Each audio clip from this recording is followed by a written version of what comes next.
Bonjour lumineuse Luciole, j'espère que vous allez bien, c'est Lucie et bienvenue dans un nouvel épisode de Patouille Thérapie. Aujourd'hui, je vous propose une petite visite de mon bugeot du mois d'avril. Mais avant, petit retour sur le mois de mars dont le thème était les arbres et donc qui était dans mon bugeot que j'avais acheté chez Action et qui était donc avec 3 couleurs de pages, des pages presque blanches, des pages en craft et des pages noires. Donc ce bugeot m'a bien servi au mois de mars, même si j'étais bien occupée, donc il y a des pages comme la page des patouilles par exemple, que j'ai pas vraiment beaucoup utilisée. Par contre la page des petits plats à chaque fois c'est super, cette petite page c'est devenue une de mes préférées. Donc dès que je cuisine je note comment ça s'est passé, ce que j'ai cuisiné, etc. Et puis après voilà, il y avait les pages de semaine. Donc là j'avais utilisé des super beaux stickers et petits éléments que m'avait envoyé Marion. Merci Marion. Et j'ai pas fini le mois de mars, mais voilà, il me restait plus qu'une seule page et je suis enfin arrivée au bout de ce journal et je suis bien contente d'en changer. Et mon nouveau bullet journal, c'est un journal que la plupart d'entre vous connaissent. Si vous pratiquez le bugeot, vous connaissez forcément les astuces de Margot et la boutique de Margot, et donc c'est son journal qu'elle a créé et qu'elle a du coup fait fabriquer. Donc c'est l'organisé et je ne sais plus lequel c'est peut-être nuage ou tempête, bref j'en ai aucune idée. En tout cas il est vraiment super, il est de super bonne qualité, il est hyper agréable au toucher et les pages sont vraiment super. C'est vraiment des pages blanches, ce qui est hyper agréable. Elles sont assez épaisses et c'est très doux au toucher. Et puis elle a mis des petites languettes là, trop belles, couleur argentée, que moi j'aime vraiment beaucoup.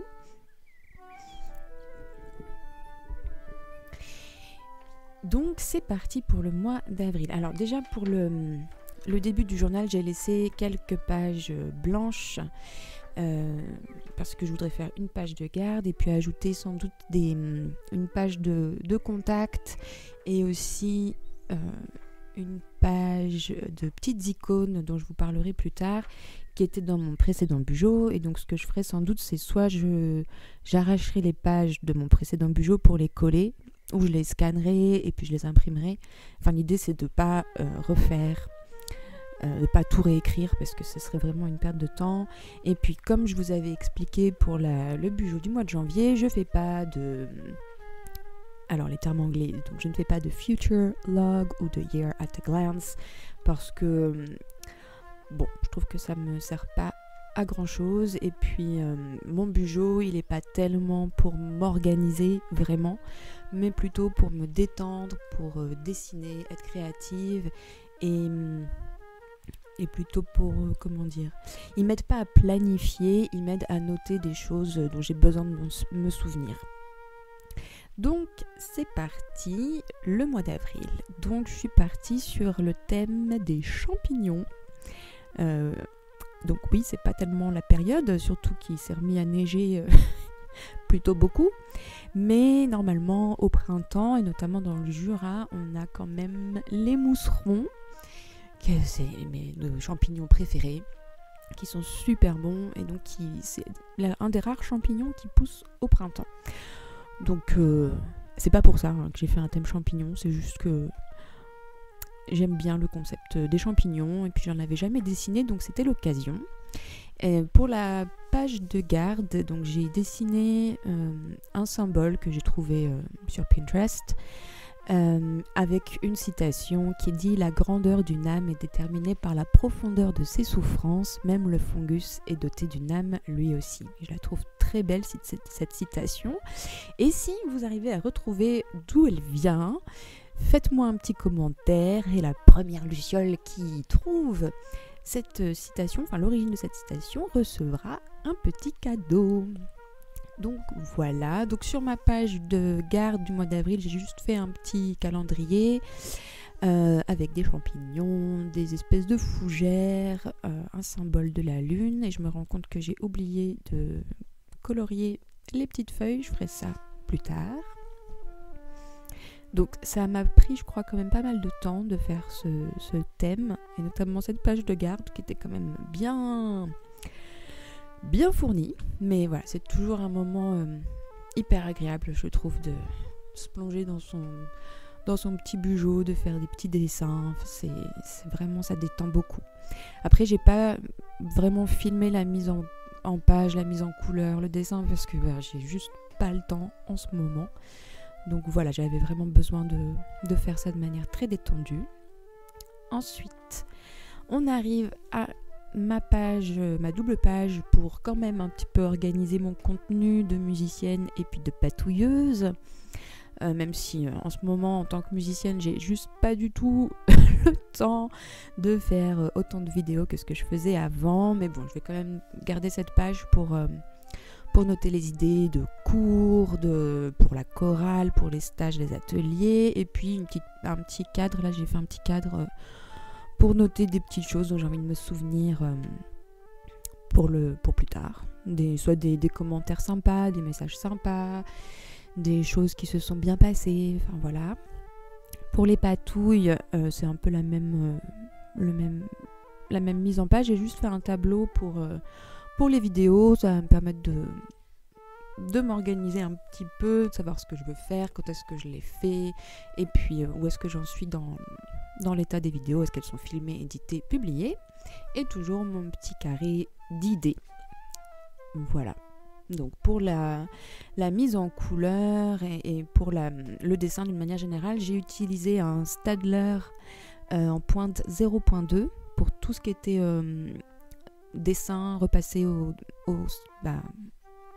stylo les traits du crayon à papier.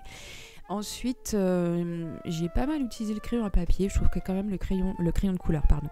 Les crayons de couleur, je crois que c'est mon outil préféré pour colorier parce que c'est très léger et puis on peut vraiment s'amuser selon comment on appuie. Ça fait plus ou moins de pigments. Je trouve que c'est ce qu'il y a de plus facile, et puis si on se trompe, on peut toujours gommer ou rattraper, donc ça c'est chouette. Et puis sinon j'ai utilisé des stylos gel, beaucoup avec des paillettes, parce que les paillettes c'est la fête. Et puis voilà, pour les champignons, alors j'ai demandé à mon compagnon qui est mon expert en champignons s'il les reconnaissait, et donc il en a reconnu. Donc on a quand même des psyllos, des amanites panthères, des amanites tumouches, des pieds bleus, je crois, des champignons qui n'existent pas, des fausses girolles, enfin voilà, du coup c'était rigolo.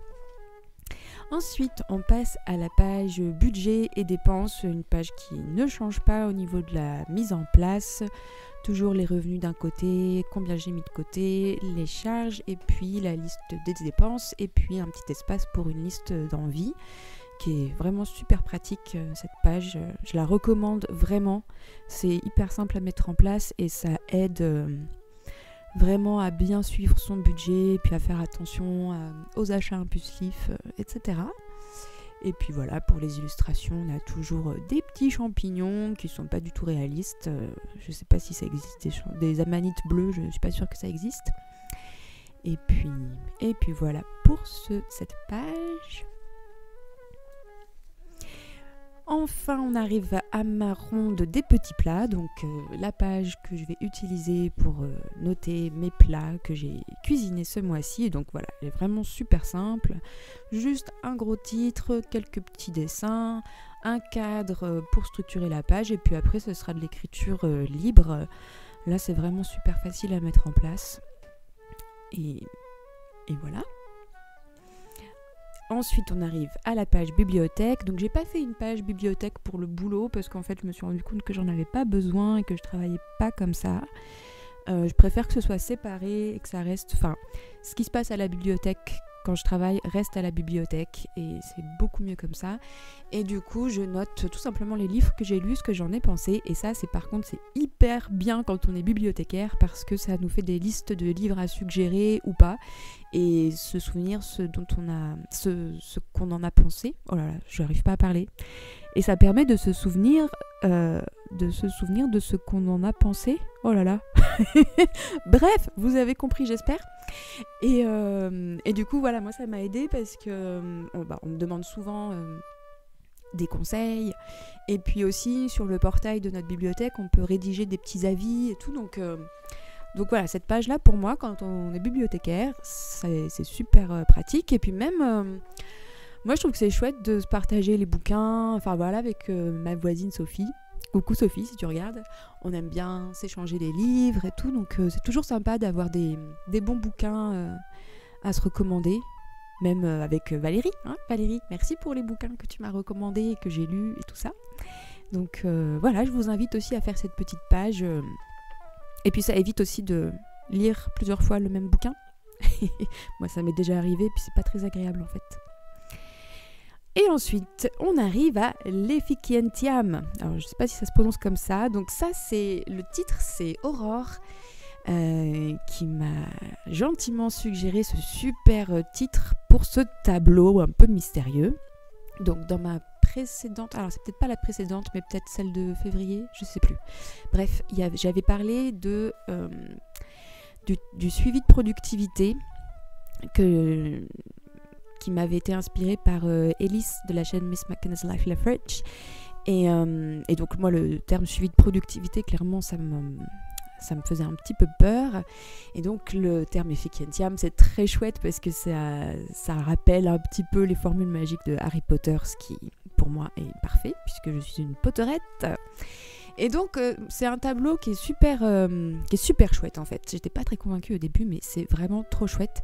L'idée, c'est de lister, je vous l'avais déjà expliqué, mais je le réexplique si vous l'avez loupé cette vidéo, donc de lister tout ce que vous faites dans une journée, dans tous les domaines de votre vie, donc que ce soit le travail, les loisirs, l'entretien de la maison, l'entretien de vous-même, l'entretien de votre voiture, tout ça, de faire des petites icônes qui correspondent à ces activités, et ensuite de noter dans votre tableau ce que vous avez fait dans la journée.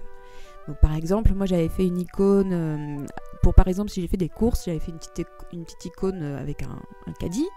Donc si j'ai fait des courses, je note, je fais mon petit caddie le jour, et puis si c'est le matin ou l'après-midi, etc. Et ça permet de savoir la dernière fois qu'on a fait quelque chose, et moi je trouve que c'est hyper pratique, même quand on vit à deux, par exemple, je note aussi quand est-ce que j'ai fait la vaisselle. Bon, maintenant avec mon compagnon, on a un petit tableau sur le frigo pour savoir qui a fait la vaisselle la dernière fois, mais malgré tout, la dernière fois qu'on a fait une lessive aussi, la dernière fois que je sais pas quoi. Donc ça, c'est pratique pour ça. Et puis c'est aussi pratique quand on a des petits soucis de fatigue et puis d'énergie. Et des fois, on se dit qu'on n'a rien fait de la journée, rien du tout. Puis en fait, quand on commence à mettre les petites icônes, et ben on se rend compte qu'on a fait plein de choses, même si c'est pas des choses extraordinaires, et ben c'est quand même des choses qui font que notre vie reste en ordre, et puis qu'on a réussi à soit faire du bien à la maison, soit à se faire du bien à soi, qu'on a réussi à faire quelque chose malgré tout. Donc j'aime beaucoup ce tableau et je suis super contente de le retrouver ce mois-ci. Et là, on arrive donc aux pages de semaine, et là, tada, je me suis éclatée. Donc en fait, j'ai fait la mise en page que j'utilisais jusqu'à présent dans mon journal magique. Mais encore une fois, ça me fait tellement de journaux que j'ai préféré remettre ça. Et comme j'utilise pas les pages de semaine pour m'organiser, ou alors vraiment très peu, je me suis dit que j'allais combiner tout ça. Donc, j'ai simplement divisé ma double page en 8 cases. Et donc j'ai mis un petit calendrier en haut à gauche que j'ai imprimé, j'en ai fait 5, comme ça j'en aurai un pour chaque semaine. Donc j'ai simplement à le coller, j'ai pas besoin de le faire. Et puis ensuite j'ai mis mes semaines, j'ai mis les jours de la semaine, j'ai mis les phases lunaires avec le signe du zodiaque parce que j'aime bien savoir où j'en suis. j'ai noté mes rendez-vous, et puis aussi à quelle heure je bosse à la Bibli. Et puis je me suis fait mes tirages de tarot. Et en fait ce que je fais depuis le mois dernier, c'est que je me fais mon tirage en avance. Et ça me sert, alors non pas à prédire l'avenir, encore que des fois c'est tellement ajusté que c'en est vraiment surprenant. Mais en tout cas c'est plus des tirages qui me permettent de me donner des conseils.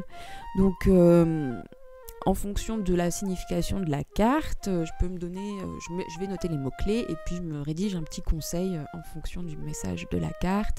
Ça permet aussi de déclencher une petite réflexion, bon, par exemple pour les pages du matin. J'en parlerai un peu plus dans une autre vidéo des pages du matin. Mais voilà, ça permet de canaliser un petit peu sa réflexion et son écriture spontanée. Et puis voilà, je trouve que c'est sympa. Voilà, ça donne un petit peu de magie au quotidien. Et puis sur ces pages-là, je mettrai aussi le temps qu'il fait, parce que je trouve que c'est vraiment super chouette de noter au fur et à mesure le temps qu'il fait. Et puis là, j'ai suffisamment la place pour noter plein de choses, donc c'est top.